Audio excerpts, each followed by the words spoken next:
इस YouTube channel पर आप सभी का हार्दिक स्वागत करता हूं। एक क्वेश्चन जो लगातार कमेंट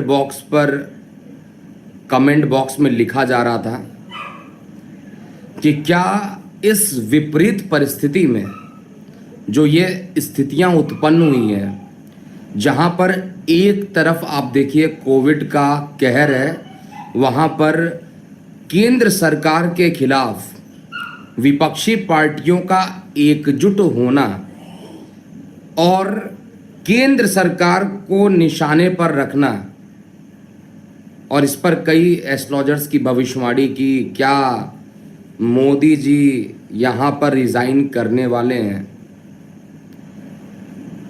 मैंने बहुत सीरियसली इस टॉपिक को लिया है और इस टॉपिक में जो मैं बोलने वाला हूं इसको आराम से समझ लीजिएगा। देखिए, लाइफ में अच्छाई और खराबी जो चीजें होती हैं सभी के लाइफ में होती है। आपका भी अच्छा टाइम चलता होगा और कभी कभी हम लोग का समय जो होता है वो भी खराब हो सकता है, लेकिन मेरी भविष्यवाणी यहां पर है और इसको मैं खुला चैलेंज देता हूं उन सभी एस्ट्रोलॉजर्स के लिए जिन्होंने ये बोला है कि इमरजेंसी भारत में हो जाएगी और माननीय मोदी जी को रिजाइन देना पड़ेगा। चैलेंज देता हूं मैं, ऐसा कुछ भी नहीं होने वाला है, ऐसा कुछ भी नहीं होने वाला है। इसके पीछे मैं इमोशनल व्यू नहीं दे रहा हूं, इसके पीछे एस्ट्रोलॉजिकल व्यू दे रहा हूं। माननीय मोदी जी का जो खराब समय था वो 28 मई से लेकर जुलाई, मतलब 28 मई तक ऑलरेडी मैंने पहले भी बता दिया था कि 28 मई तक का जो टाइम है मोदी जी के लिए अच्छा नहीं है, जिसको एक्सटेंड किया था मैंने लगभग 15 जून 17 जून के आसपास तक मैंने एक्सटेंड किया है। तो अच्छा समय भी हमें देखना चाहिए और खराब समय आए तो उससे निपटना भी आना चाहिए। माननीय मोदी जी अगर अभी नहीं कुछ बोल रहे हैं, इसका मतलब ऐसा नहीं कि जनता यहाँ पर नहीं देख रही है। अभी यहाँ पर जो उनकी लगन कुंडली चल रही है, उस लगन कुंडली में दशा चेंज हो रही है और दशा चेंज होने के कारण 500% मैं श्योर यहाँ पर हूँ कि ये दशा इनके लिए काफ़ी अच्छी बीतेगी। हालांकि देखिए, कुछ परिस्थितियां ऐसी उत्पन्न हो गई है या उत्पन्न कराई गई है और विरोधियों को कमेंट करने का मौका मिल रहा है, विरोधियों को केंद्र सरकार के ऊपर आरोप लगाने का मौका मिल रहा है। आरोप लगाना बहुत आसान है, आरोप तो कोई भी किसी पे लगा सकता है। और उस समय में आप ये बताइए, मेरे इस क्वेश्चन का सही जवाब कमेंट बॉक्स में दीजिएगा। विशेष रूप से वो लोग जो एंटी मोदी वाले हैं उनसे मैं ज़रूर ये पूछना चाहता हूं। मैं पॉलिटिकल प्रेडिक्शन यहाँ पर ज़रूर कर रहा हूं और यहाँ पर मैं उन सभी को चैलेंज देता हूं, ना ही इमरजेंसी आएगी इंडिया में और ना ही माननीय मोदी जी रिज़ाइन करने वाले हैं। पूरे 5 साल तक ये सरकार चलने वाली है, सवाल ही नहीं पैदा होता है। और ये मैं इसलिए बोल रहा हूं क्योंकि दशा अब मोदी जी की सही होने वाली है। जो खराब समय था अब खत्म होने वाले हैं, अब ठीक समय आएगा। और मेरा क्वेश्चन आप सभी लोगों से है, जो लोग ये बार बार बोलते हैं कि 70 साल कांग्रेस ने जो राज किया था, अगर उसका इफेक्ट, अगर कांग्रेस ने जब सही टाइम पर अगर सही काम की होती तो आज 10 साल या 12 साल के शासन में, यानी अभी 7 साल हुआ है मोदी जी को आए हुए, 7 साल में मोदी जी ने 70 साल से ज़्यादा काम इन्होंने करके दिखा दिया। और जिस तरीके से कोविड में इन्होंने लड़ा है वो निश्चित रूप से काबिल तारीफ है। ये निश्चित रूप से उन्होंने बहुत अच्छा काम किया है। और अगर नहीं किया तो बताइए, ऑक्सीजन की दिक्कत थी, ऑक्सीजन को पूरा किया। इससे पहले कांग्रेस की सरकार कहाँ थी जहां पर इन्होंने पूरा नहीं किया था। अब हम बात करते हैं कांग्रेस की क्या कुंडली कहती है और हमारे भारत की कुंडली क्या कहती है और माननीय मोदी जी की क्या कुंडली कहती है।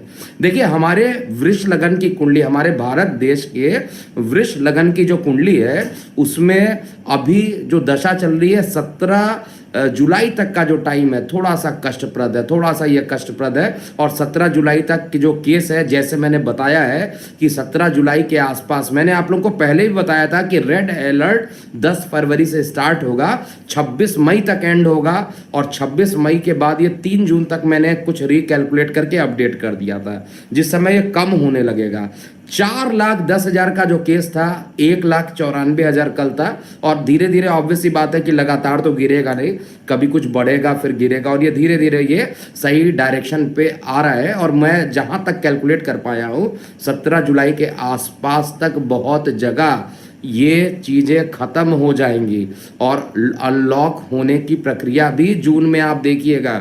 इस भविष्यवाणी को भी कोई गलत नहीं कर सकता है, निश्चित रूप से ये होगा। और यहाँ पर जो माननीय मोदी जी की कुंडली है, सवाल ही नहीं पैदा होता, दोबारा मैं बोलता हूँ, कि वो रिज़ाइन कर देंगे। ऐसा कुछ नहीं होने वाला है, और ना ही उन पर कोई निगेटिविटी करेगा। जो निगेटिव टाइम था उसमें निगेटिव हो चुका है, अब पॉजिटिव टाइम आ रहा है। और जब पॉजिटिव टाइम आएगा, इनको या विपक्षी पार्टियों को जो भी बोलना है वो बोले। उसके लिए आपको बस आप ऐसे समझ लीजिए कि अगर काम किए होते तो ऐसी नौबत नहीं आई होती। अगर कांग्रेस ने 70 साल में जो आरोप लगाते हैं, मैं तो खुला चैलेंज बोलता हूं, कांग्रेस पर खुला आरोप लगाता हूं यहाँ पे, और उनके जो समर्थक लोग हैं उन्होंने कमेंट बॉक्स में ज़रूर लिखना चाहिए कि उन्होंने क्या किया, आज तक उन्होंने क्या किया। अगर मोदी जी लगातार यहाँ पर काम कर रहे हैं, मैं उनको ऑनेस्ट प्रधानमंत्री के रूप में देखता हूँ। ऑनेस्ट इसलिए हैं कि वो अपना एक पैसा गवर्नमेंट का जो होता, खाने तक का भी पैसा ये डाल देते। बाकी कौन कैसा काम किया है आप देखिए। गांधी फैमिली जो थी, सभी लोगों ने अपने अपने मतलब के लिए काम किया। इसके अलावा आप बात कीजिए दूसरी पार्टी की, मैं केवल एक ही पार्टी की नहीं बात कर रहा हूँ। जो लोग अपने होते हैं वो दूसरे को लाभान्वित करने की कोशिश होते हैं, चाहे वो महाराष्ट्र की वर्तमान सरकार हो, चाहे बंगाल की ममता बनर्जी की सरकार हो, सभी लोग अपना केवल भला करना चाहते हैं। आप माननीय मोदी जी के भाई लोगों को देख लीजिए, उनके परिवार को देख लीजिए, कितना फायदा उठा दिया। आप योगी जी के परिवार को देख लीजिए, योगी जी के भाई को देख लीजिए, बहन को देख लीजिए, आज भी फूल बेचते हैं। मैं तो गोरखपुर से बिलोंग करता हूं, मैं जानता हूं क्या रियलिटी है। तो ऑनेस्टी, और मुझे ये भी पता है कि कलयुग चल रहा है, तो ऑनेस्टी में थोड़ा सा टाइम लगता है, और खराब चीजें तो वैसे भी जल्दी नकारात्मक चीजों पे वो हो जाता है। तो अभी मैं आपको जाते जाते केवल यही चीज मैं बताना चाहता हूं कि रिजाइन नहीं करेंगे, और ये कार्यकाल पूरा 5 साल का करेंगे।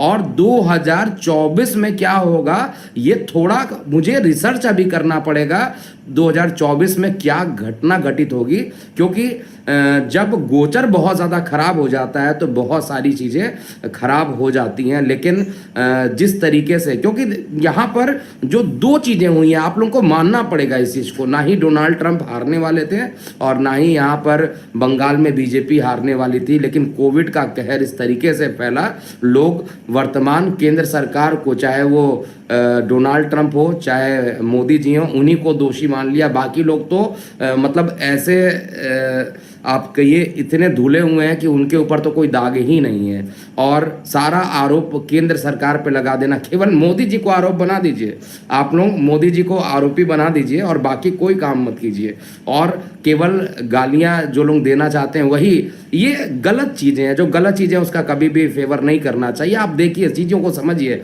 और एस्ट्रोलॉजिकली समय जो खराब समय था मोदी जी का, वो खराब समय खत्म हो रहा है। और डेट नोट कीजिएगा, 17 जुलाई के बाद कहर ना बरसा दिए मोदी जी तो मेरा नाम बदल दीजिएगा। 17 जुलाई से विरोधियों पर हावी होना स्टार्ट हो जाएंगे।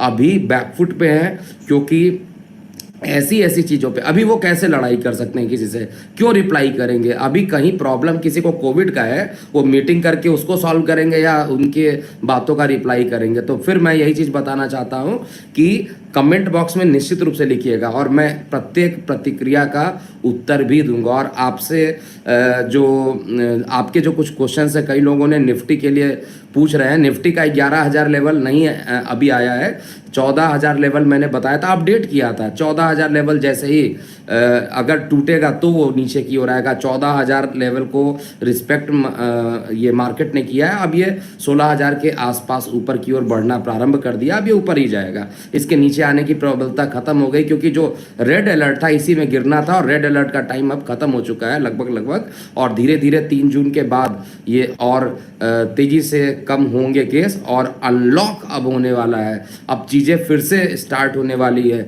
स्कूल कॉलेज के लिए भी लोगों का बार बार कमेंट बॉक्स में आ रहा था, तो मैं बता दूं स्कूल कॉलेज भी अब जल्दी खुलेंगे और इसका जो टाइम होगा ये जुलाई अगस्त के आसपास हायर सेक्शन खुलना स्टार्ट हो जाएगा।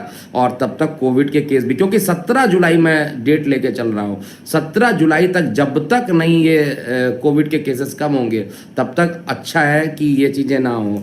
महाराष्ट्र की गवर्नमेंट अभी तक नहीं गिरी, कब तक गिरेगी बार बार अपडेट कर रहा हूँ। जब भी मैंने बताया ना, मेरा दुर्भाग्य इसमें है कि जब भी मैं प्रेडिक्शन करता हूँ उस समय कोविड आ जाता है, और जब कोविड आता है तो कौन चाहेगा सरकार गिर जाए? जो भी सरकार गिराना चाहेगा या गिरने आने की कोशिश करेगा उसको पता है कि वर्तमान चीज़ को हैंडल करने में परेशानी हो सकती है, क्योंकि पुरानी सरकार ने इतनी तहस नहस कर दी कि वो सरकार का गिरना थोड़ा मुश्किल था। तो 2 बार प्रेडिक्शन किया और इत्तेफाक से दोनों बार कोविड आ गया। तो मैं इस पर कोई प्रतिक्रिया नहीं दूंगा, इस पर कोई टिप्पणी नहीं दूंगा महाराष्ट्र सरकार पे। और अगर कुछ ऐसा आता है आगे की ओर तो मैं ज़रूर इसको यूट्यूब पे आकर अपडेट करूंगा।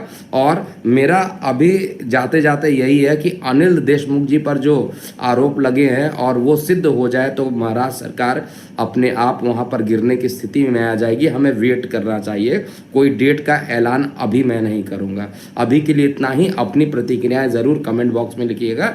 ओम नमः शिवाय।